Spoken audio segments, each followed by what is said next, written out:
19 आयत की किताब अध्याय 16 और आयत 19, जहाँ पे लिखा है धनी मनुष्य और निर्धन लाजर। एक मनुष्य धनी था और एक निर्धन नाम का व्यक्ति था जिसका नाम था लाजर।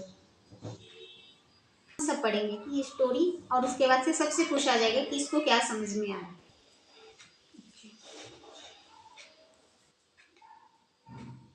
लूका की किताब 16 अध्याय उसके 19 आयत से पढ़ेंगे, धनी मनुष्य और निर्धन लाजर। ठीक है, उनसे पढ़ते हैं।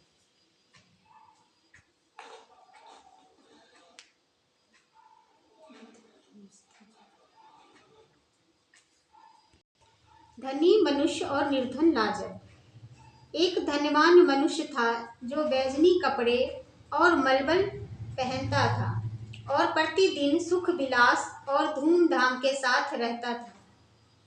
लाजर नाम का एक कंगाल घाव से भरा हुआ उसकी डेवड़ी पर छोड़ दिया जाता था, और वह चाहता था कि धनवान की मेज पर की जूठन से अपना पेट भरे। यहाँ तक कि कुत्ते भी आकर के उसके घाव को चाटते थे।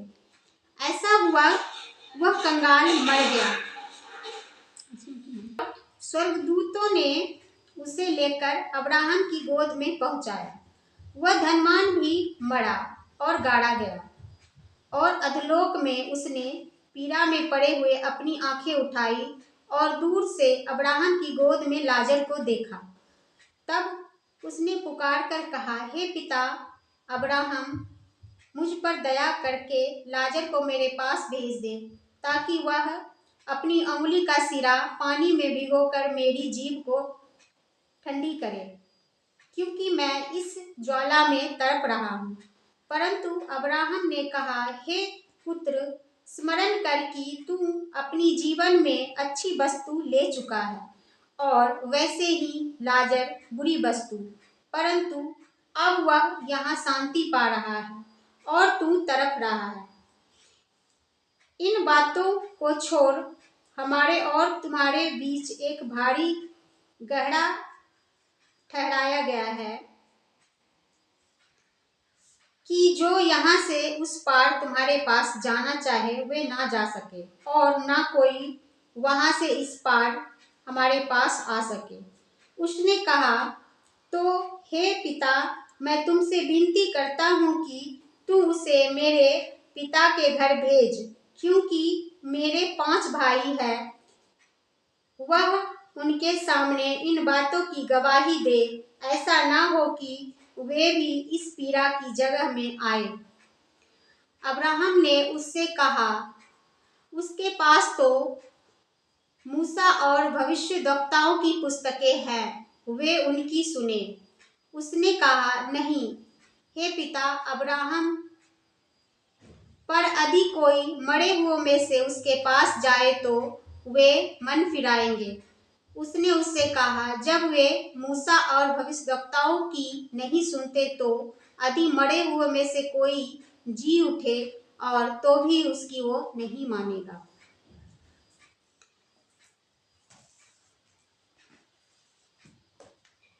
आप सबने स्टोरी पढ़ी, इसको किसको क्या समझ आया कि क्या बता रहा है ये बच्चन, क्या सीखा आपने? उसका कोई हेल्प ही नहीं किया, उसके सामने पड़ा हुआ था, वो जानता था कि उसका जूठा खा रहा है चाहे जो भी, फिर भी उसका वो हेल्प नहीं किया। और परमेश्वर और भविष्यवक्ता का जो भी किताब है, जो लिखा गया है वचन में, उसको ना माना, ना उस पे चला। और जो उसके सामने दरवाजे पे जो उसका जूठा खाता था, वो परमेश्वर का वचन को मानता था, और वो परमेश्वर वचन पे चलता भी था, मगर उसके साथ तकलीफ था, इस वजह से वो जूठा खाता था, या जो भी, उसने कोई पाप नहीं किया था। और ये है जो सामने में है, इस बेचारे के पास तो कुछ भी नहीं था, फिर भी ये तकलीफ में था, और उसके सामने हर जो अमीर है उसके पास सब कुछ था, मगर वो उस गरीब का हेल्प नहीं किया। अगर वो चाहता तो उसका हेल्प कर सकता था, उसका पेट भर सकता था, मगर वो नहीं भरा। और परमेश्वर का जो वचन है उस पे भी वो नहीं चला।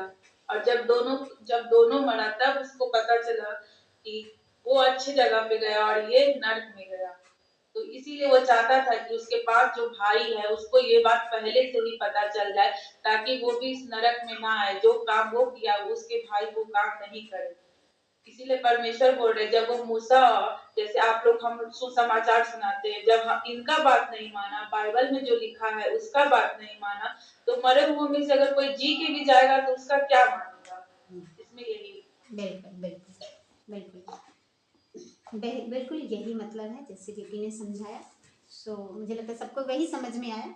ठीक है, केवल बोलने में हम शर्मा जाते हैं, लेकिन समझ में सबको वही आया है कि अगर हमारी बात, आपकी बात कोई नहीं सुन रहा है, तो अब्राहम ने कहा, लाजर ने, धनी मनुष्य ने कहा कि मेरे 5 भाई और भी जीवित हैं। अब मैंने तो नर्क देख लिया, अब मैं चाहता हूँ कि वो ना देखे, तो आप उनके लिए कोई उपाय करो और यहाँ से लाजर को भेज दो, और लाजर वो बात को बताएगा कि तुम्हारा भाई नर्क गया है, तुम मत जाओ। तो अब्राहम ने कहा कि वो यकीन नहीं करेंगे।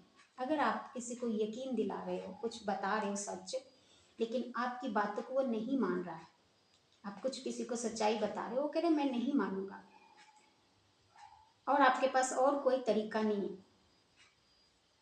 क्या तरीका? आप अगर किसी को कुछ आप सच बता रहे हो लेकिन वो यकीन नहीं कर रहा है, तब आपके पास कोई तरीका है उसको समझाने का? नहीं होता है। कई बार हमारे पास सच्चाई का कोई तरीका नहीं है। कहीं वारदात हुआ, कुछ हुआ, आपने उस जगह को देखा, वहां पे वारदात को देखा, लेकिन आप जाके किसी को बता रहे हो, कोई कह रहा है हम नहीं यकीन करेंगे, कुछ दिखाओ, प्रूफ, फोटो है। क्या आपके पास उस समय फोटो खींचने का समय होता है? नहीं होता है। हम घबरा जाते कि क्या वारदात हो रही, किसी का अगर कोई मर्डर देख लिया और आपने देखा उसको, वहाँ पे उसका मर्डर किया, तो उस वक्त आप घबरा जाते कि हो क्या रहा है। उस वक्त आप इतने होश में नहीं होते हो कि आप कैमरा निकालो, या जरूरी है कि आपके पास फोन हो ही और आप फोटो खींचो, ऐसा नहीं होता है। लेकिन आपने सच देखा और आप बता रहे हो, तो लोग यकीन नहीं करेंगे, तब आपके पास कोई चारा नहीं है। अगर आपके मुंह के बातों का कोई यकीन नहीं करे, तब आपके पास कोई चारा नहीं है।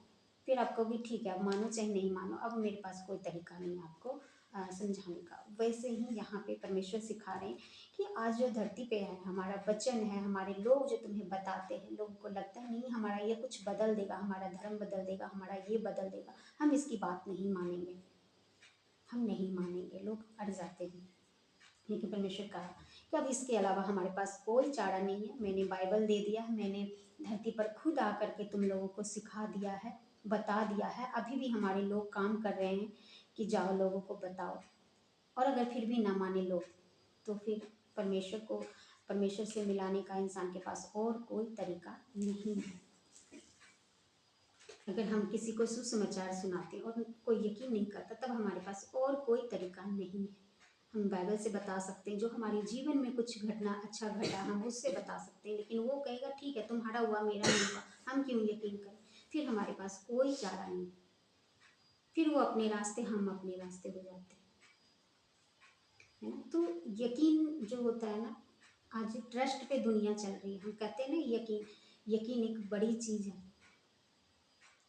हम अपने दोस्तों पे यकीन करते हैं, हम अपने रिश्तेदारों पे यकीन करते हैं, है ना। लेन देन में यकीन करते हैं, कुछ खरीदते हैं वो कहता है ले जाइए, गारंटी है खराब नहीं होगा, हम यकीन कर लेते हैं। सिर्फ मुंह से बोला हम यकीन कर लेते हैं, हम करते हैं ना। लेकिन अगर कोई हमें ये सच्चाई बताता है कि यीशु मसीह आपके जीवन को बदल सकता है, आपके दुखों को ले सकता है, तो हमें यकीन नहीं होता है, मुश्किल आती है कि नहीं ऐसे नहीं होगा। लेकिन सचमुच हम थोड़ा सा करके देखें, यकीन होता है।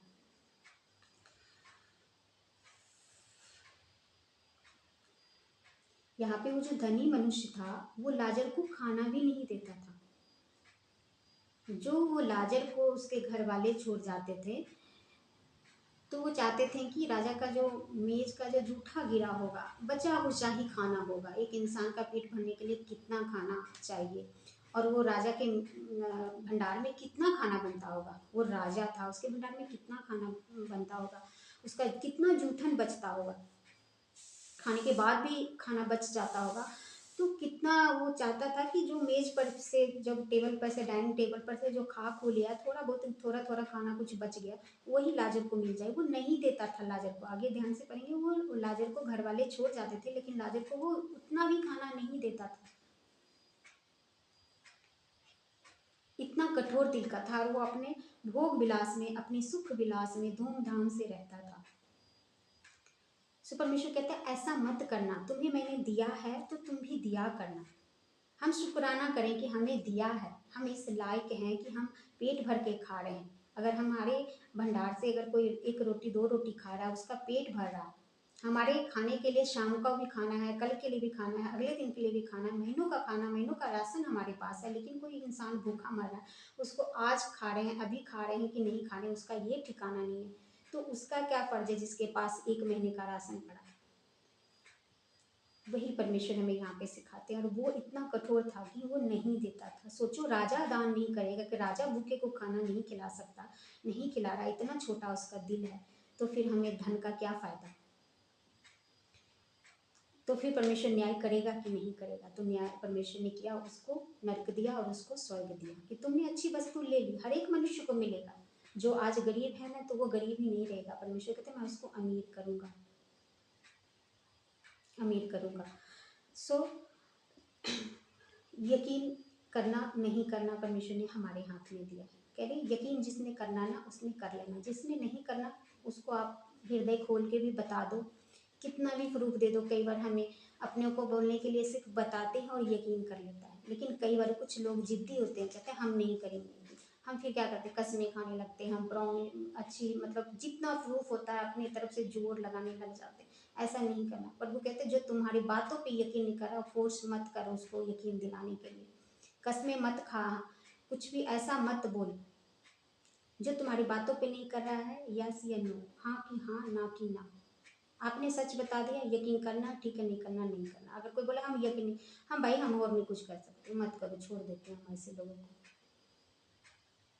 है ना। सो परमेश्वर हम अब इसके नीचे सतारा के 5 में चलेंगे। सतारे के 5 पे चलेंगे, जहाँ पे लिखा है विश्वास।